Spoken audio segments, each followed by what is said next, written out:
As I sit here, I'm just gonna let it all come out of my head.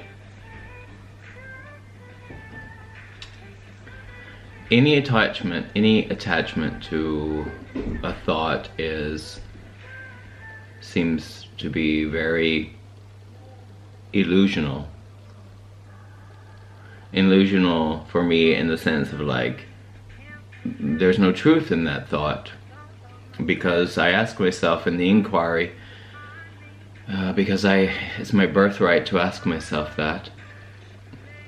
I ask myself, is this true?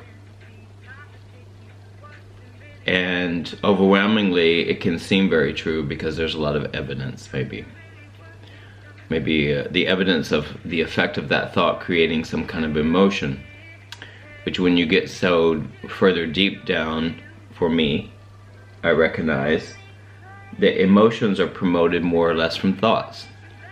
And when you've been conditioned with your thoughts about so many different things, and have played the game of social activity or social contracts, you start to agree with your thoughts.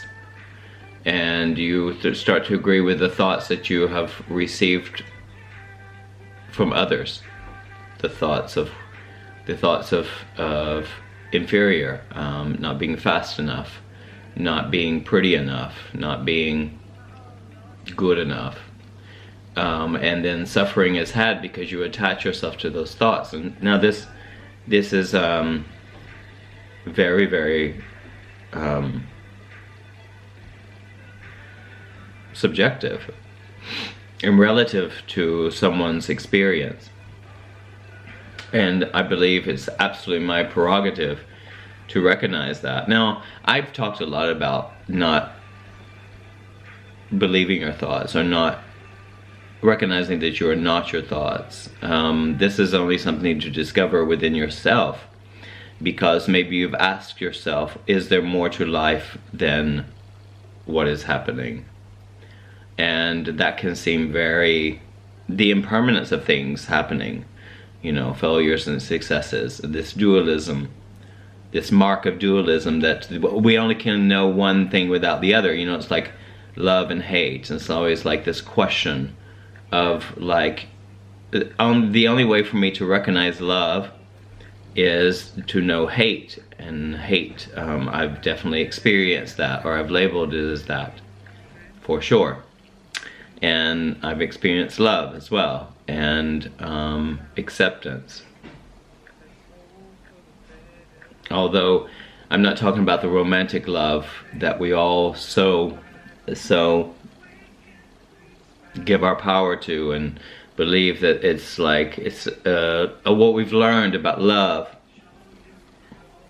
and hatred, all these conditional responses to those words, because they are society's words. They are words that have a lot of meaning, and a lot of meaning to me or to oneself. Like, that's what's so unique about perspective and opinions and preferences and everything, because they stem from our relationship to the knowledge that we have related to that word. And when a lot of the relationships to that words are coming from like our our daily activities of what we've learned, these words, you know, we've learned that love, in you know, it comes in songs, it comes in media, it comes in, you know, and from others, and how we've all adopted the idea of what love is, and to a certain point, or love of what hate is to a certain point. And then you realize that we've agreed in some ways to relate to those words, such as love and hate, in our by our conditioning, and we've agreed upon those things because it has to be this way. And in fact, you know, what isn't a real experience in oneself is that we often as a tribe or as humanity experience that love is painful, and it's associated with pain, and this on the level of reality is definitely sure, for sure. I really don't know anything at all for sure, because how can I know, because things change all the time, often all the time, and the belief, I like to say, is only something you keep thinking. So when you keep thinking that way or one way, then you believe in the power of those thoughts that create worlds, if you would say.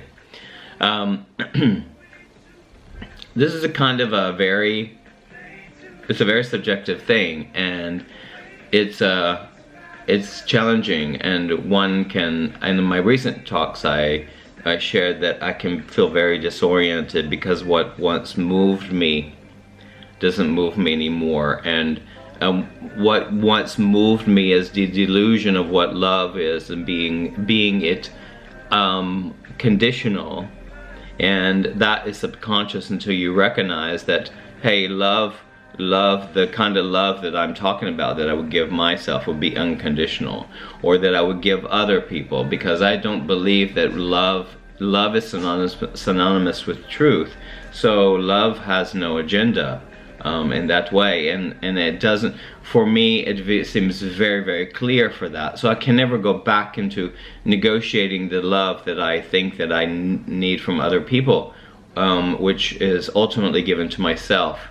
And that can also be perceived as, I don't know, weakness or selfishness, or these kind of other words, adjectives that label our experiences. Whoa, I'm getting really profound here. But at the same time, it's really, really a beautiful, blissful moments that I have, and very disorienting, and because, yeah, the love that I'm talking about now is unconditional, and it's truth, and I'm obsessed with truth and freedom and love, and all those things I believe are synonymous with each other, as my perspective and my opinion. So rapidly, in ways, a lot of things have, reality has changed for me very completely. It doesn't mean that my mind doesn't come up with another a relationship to the moment, or that anything has really changed in that necessarily. What has definitely changed is my relationship to the thoughts that create more suffering, and I have learned to allow those thoughts to rise in me, and to look at them and just to ask myself, are they true? Are these true? Are any of them true? And the inferior thoughts that arise of not being good are very, very shallow, because, or not being this or whatever label. I think at the end of the day, all I need to do is believe in myself, and believe in my choices, which are going to change, because life teaches you circumstance. Life has brought me to this point right now. I don't know, like, it's interesting. I have no idea.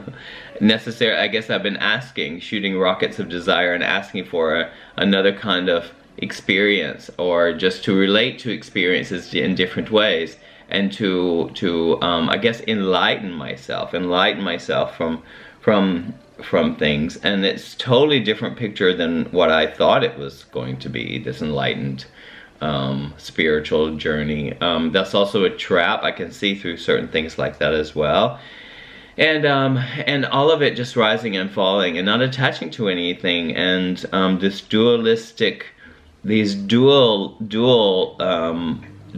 the opposites are fighting with each other, even within my own mind, and with in the minds of others, as I talk to people, and share these kind of profound things, is pretty cool to recognize. And so there is a lot of opportunity in recognizing that our conditioning has created the personality behind your ego. And again, this is a perspective of my own, and how I came here to this day is I have no I guess big huge life moments have created this kind of asking what is this all about, and ultimately what my ego used to search out and to make me move. All my actions were motivated to make me move in the direction of accumulating more and accumulating more in successes. And I find that so shallow, and I find it liberating to know that. And so yeah, so I share that with you today. As we leave, take a little dance, make a little love, and get down tonight. I love you so much. Thank you for watching, and I'll see you when I see you. Bye, bye.